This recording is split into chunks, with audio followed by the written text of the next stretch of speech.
Pedoman penerapan kurikulum merdeka pada satuan PAUD. Dalam rangka pemulihan ketertinggalan pembelajaran, learning loss, yang terjadi dalam kondisi khusus, satuan pendidikan atau kelompok satuan pendidikan perlu mengembangkan kurikulum dengan mengacu pada A. Kurikulum 2013 dengan kompetensi inti dan kompetensi dasar secara utuh. B. Kurikulum 2013 dengan kompetensi inti dan kompetensi dasar yang disederhanakan, atau C. Kurikulum merdeka secara utuh. Pelaksanaan kurikulum merdeka. Kurikulum merdeka mulai berlaku pada tahun ajaran 2022/2023. Pelaksanaan kurikulum merdeka diberlakukan secara bertahap dengan ketentuan sebagai berikut. A. Tahun pertama dilaksanakan bagi peserta didik dengan usia 5 sampai dengan 6 tahun.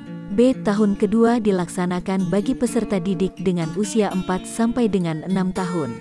C. Tahun ketiga dilaksanakan bagi peserta didik dengan usia 3 sampai dengan 6 tahun.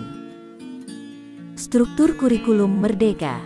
Struktur kurikulum pada PAUD, TK, RA, BA, KB, SPS, TPA terdiri atas 1. Kegiatan pembelajaran intrakurikuler. Kegiatan pembelajaran intrakurikuler dirancang agar anak dapat mencapai kemampuan yang tertuang di dalam capaian pembelajaran. Intisari kegiatan pembelajaran intrakurikuler adalah bermain bermakna sebagai perwujudan merdeka belajar, merdeka bermain. Kegiatan yang dipilih harus memberikan pengalaman yang menyenangkan dan bermakna bagi anak. Kegiatan perlu didukung oleh penggunaan sumber-sumber belajar yang nyata dan ada di lingkungan sekitar anak. 2. Proyek penguatan profil pelajar Pancasila.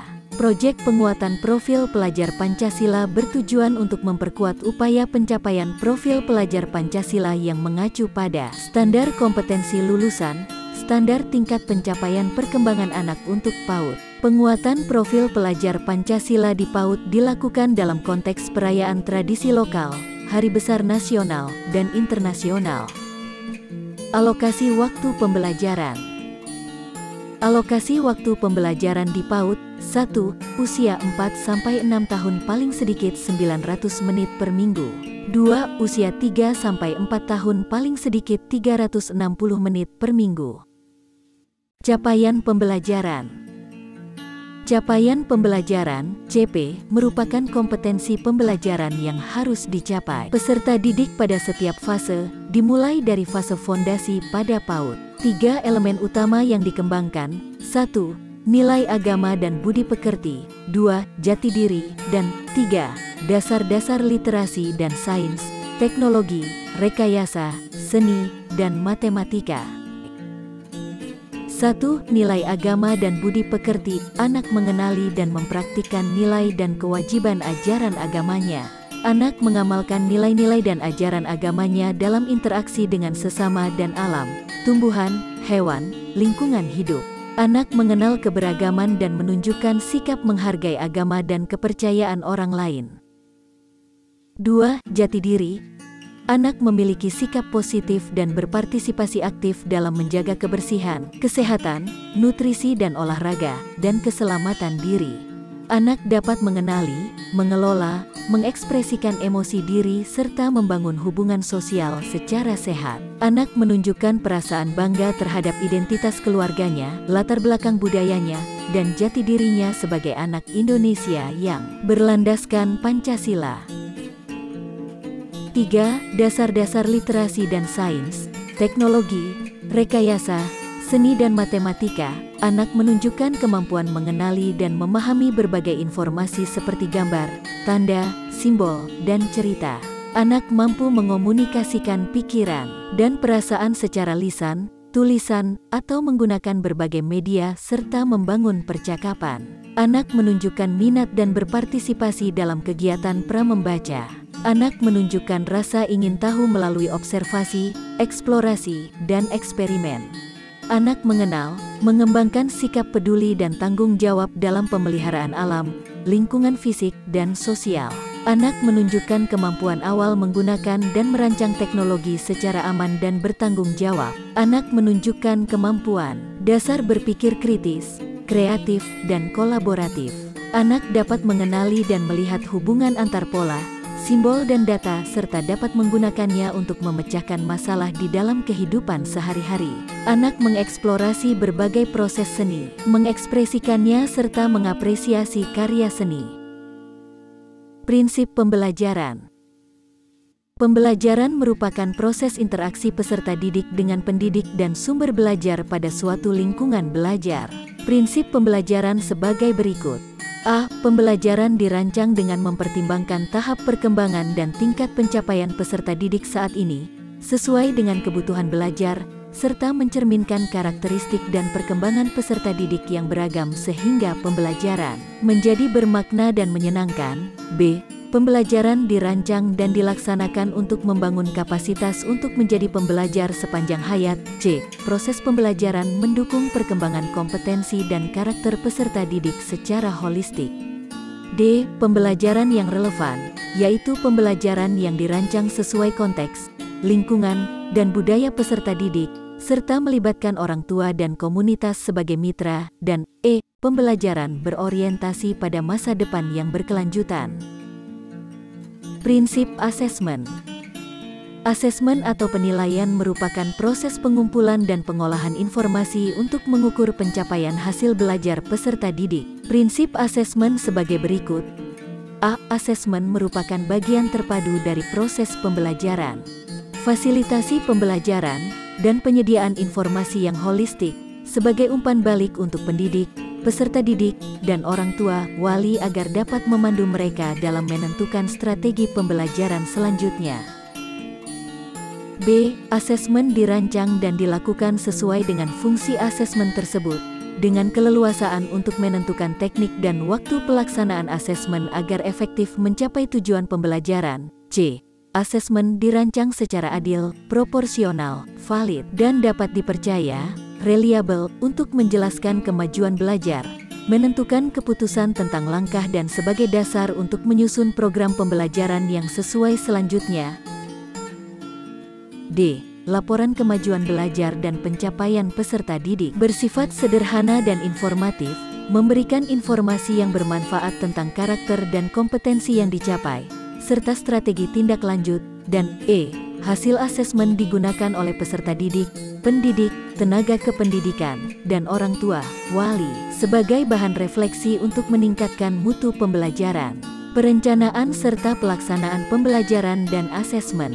1. Asesmen di awal pembelajaran dapat dilakukan untuk mengidentifikasi kebutuhan belajar peserta didik, dan hasilnya digunakan untuk merancang pembelajaran yang sesuai dengan tahap capaian peserta didik. 2. Satuan pendidikan dan pendidik memiliki keleluasaan untuk menentukan kegiatan pembelajaran dan perangkat ajar sesuai dengan tujuan pembelajaran, konteks satuan pendidikan, dan karakteristik peserta didik. 3. Satuan pendidikan dan pendidik memiliki keleluasaan untuk menentukan jenis, teknik, bentuk instrumen, dan waktu pelaksanaan asesmen berdasarkan karakteristik tujuan pembelajaran. 4. Apabila pendidik menggunakan modul ajar yang disediakan pemerintah dan atau membuat modul ajar merujuk pada modul ajar yang disediakan pemerintah, maka pendidik tersebut dapat menggunakan modul ajar sebagai dokumen perencanaan pembelajaran, dengan komponen sekurang-kurangnya terdiri dari tujuan pembelajaran, langkah-langkah pembelajaran, dan asesmen yang digunakan untuk memantau ketercapaian tujuan pembelajaran. Pengolahan hasil asesmen. 1. Satuan pendidikan dan pendidik memiliki keleluasaan untuk menentukan strategi pengolahan hasil asesmen sesuai kebutuhan. 2. Satuan pendidikan dan pendidik menentukan kriteria ketercapaian tujuan pembelajaran. Pelaporan kemajuan belajar. 1. Satuan pendidikan menyiapkan pelaporan hasil belajar rapor peserta didik. 2. Rapor peserta didik PAUD meliputi komponen identitas peserta didik, nama satuan pendidikan, kelompok usia, semester, tinggi badan dan berat badan, deskripsi perkembangan capaian pembelajaran, dan refleksi orang tua. 3. Satuan pendidikan memiliki keleluasaan untuk menentukan mekanisme dan format pelaporan hasil belajar kepada orang tua, wali. 4. Pelaporan hasil belajar disampaikan sekurang-kurangnya pada setiap akhir semester. 5. Satuan pendidikan menyampaikan rapor peserta didik secara berkala melalui e-rapor, Dapodik. Proyek penguatan profil pelajar Pancasila. Proyek penguatan profil pelajar Pancasila merupakan kegiatan kokurikuler berbasis proyek yang dirancang untuk menguatkan upaya pencapaian kompetensi dan karakter sesuai dengan profil pelajar Pancasila yang disusun berdasarkan standar kompetensi lulusan. Pada PAUD, proyek penguatan profil pelajar Pancasila bertujuan untuk pengayaan wawasan dan penanaman karakter sejak dini. Penguatan profil pelajar Pancasila dilaksanakan dalam konteks perayaan tradisi lokal, hari besar nasional, dan internasional. Kegiatan ini dimaksudkan untuk menguatkan perwujudan 6 karakter profil pelajar Pancasila pada fase fondasi. 6 karakter profil pelajar Pancasila. 1. Beriman dan bertakwa kepada Tuhan Yang Maha Esa, yang diwujudkan ke dalam akhlak yang mulia, baik dalam beragama, akhlak yang baik kepada diri sendiri, kepada sesama manusia, kepada alam dan kepada negara Indonesia. 2. Berkebinekaan global, yang untuk mencapai menjadi pelajar Indonesia yang mengenal dan menghargai budaya, dapat berkomunikasi dan berinteraksi antar budaya, berefleksi dan bertanggung jawab terhadap pengalaman kebinekaan serta berkeadilan sosial. 3. Mandiri, di mana pelajar Indonesia perlu memiliki kesadaran akan diri dan situasi yang dihadapi serta memiliki regulasi diri. 4. Bergotong royong, yang untuk mewujudkannya dengan melakukan kolaborasi, memiliki kepedulian yang tinggi, dan berbagi dengan sesama.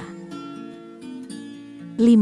Bernalar kritis. Cirinya pelajar Indonesia perlu memperoleh dan memproses informasi serta gagasan dengan baik, lalu menganalisa dan mengevaluasinya, kemudian merefleksikan pemikiran dan proses berpikirnya.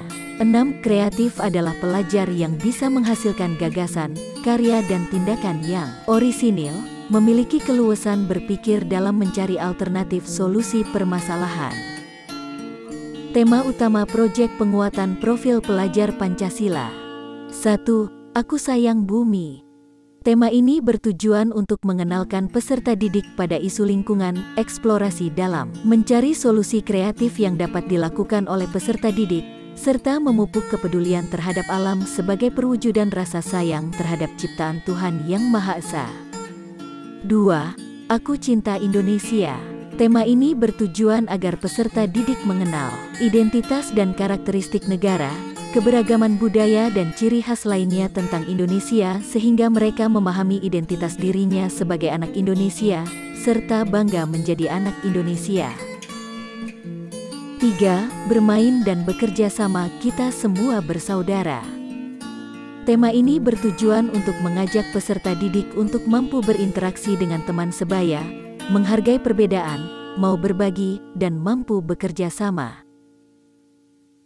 4. Imajinasiku, imajinasi dan kreativitasku. Tema ini bertujuan untuk mengajak peserta didik belajar mengenali dunianya melalui imajinasi, eksplorasi, dan eksperimen. Pada tema imajinasiku ini peserta didik distimulasi dengan serangkaian kegiatan yang dapat membangkitkan rasa ingin tahu, memperkaya pengalamannya dan menguatkan kreativitasnya. Perangkat ajar. Perangkat ajar merupakan berbagai bahan ajar yang digunakan oleh pendidik dalam upaya mencapai profil pelajar Pancasila dan capaian pembelajaran. Perangkat ajar meliputi buku teks pelajaran, modul ajar, modul proyek penguatan profil pelajar Pancasila, contoh-contoh kurikulum operasional satuan pendidikan, video pembelajaran, serta bentuk lainnya. Pendidik dapat menggunakan beragam perangkat ajar dari berbagai sumber. A. Modul proyek penguatan profil pelajar Pancasila. Modul proyek penguatan profil pelajar Pancasila merupakan dokumen yang berisi tujuan, langkah, media pembelajaran, dan asesmen yang dibutuhkan untuk melaksanakan suatu proyek penguatan profil pelajar Pancasila. B. Modul ajar. Modul ajar merupakan dokumen yang berisi tujuan, langkah, dan media pembelajaran, serta asesmen yang dibutuhkan dalam satu unit topik berdasarkan alur tujuan pembelajaran. C. Buku teks. Buku teks terdiri atas buku teks utama dan buku teks pendamping. Buku teks utama merupakan buku pelajaran yang digunakan dalam pembelajaran berdasarkan kurikulum yang berlaku. Dalam konteks pembelajaran, Buku teks utama terdiri atas buku siswa dan buku panduan guru. Kurikulum operasional satuan pendidikan. Kurikulum operasional yang digunakan di satuan pendidikan untuk pembelajaran dikembangkan dan dikelola oleh satuan pendidikan dengan mengacu kepada struktur kurikulum yang ditetapkan oleh pemerintah. Kurikulum operasional yang dikembangkan menunjukkan kesesuaian dengan karakteristik dan kebutuhan peserta didik, satuan pendidikan, dan daerah. Komponen kurikulum operasional yang dikembangkan dan digunakan di satuan pendidikan terdiri atas karakteristik satuan pendidikan, visi, misi, dan tujuan satuan pendidikan, pengorganisasian pembelajaran, dan perencanaan pembelajaran. Implementasi kurikulum merdeka. Satuan pendidikan yang memilih kurikulum merdeka dapat mengimplementasikannya melalui 3 opsi sebagai berikut. A. Menerapkan beberapa bagian dan prinsip kurikulum merdeka tanpa mengganti kurikulum satuan pendidikan. Misalnya menerapkan proyek penguatan profil pelajar Pancasila sebagai kokurikuler atau ekstrakurikuler dengan konsekuensi menambah jam pelajaran, menerapkan pembelajaran sesuai tahap capaian peserta didik atau pembelajaran terdiferensiasi berdasarkan asesmen formatif diagnostik, menerapkan kegiatan bermain belajar berbasis buku bacaan anak di PAUD. B. Menerapkan kurikulum merdeka dengan menggunakan perangkat ajar yang sudah disediakan oleh pemerintah pusat, atau C. Menerapkan kurikulum merdeka dengan pengembangan berbagai perangkat ajar oleh satuan pendidikan. Satuan pendidikan melakukan pendaftaran dan menyatakan opsi implementasi kurikulum merdeka yang dipilih. Satuan pendidikan yang memilih opsi 2 dan 3 ditetapkan sebagai pelaksana kurikulum merdeka oleh Kementerian Pendidikan, Kebudayaan, Riset, dan Teknologi atau Kementerian Agama. Evaluasi kurikulum merdeka. Evaluasi kurikulum pada satuan pendidikan pelaksana kurikulum merdeka merupakan serangkaian kegiatan terencana dan sistematis dalam mengumpulkan dan mengolah informasi dan data yang valid dan reliabel. Evaluasi dilakukan terhadap komponen kurikulum pada satuan pendidikan pelaksana kurikulum merdeka, yaitu 1. Struktur kurikulum, 2. Capaian pembelajaran, 3. Pembelajaran dan asesmen, 4. Penggunaan perangkat ajar, dan 5. Kurikulum operasional satuan pendidikan. Terima kasih.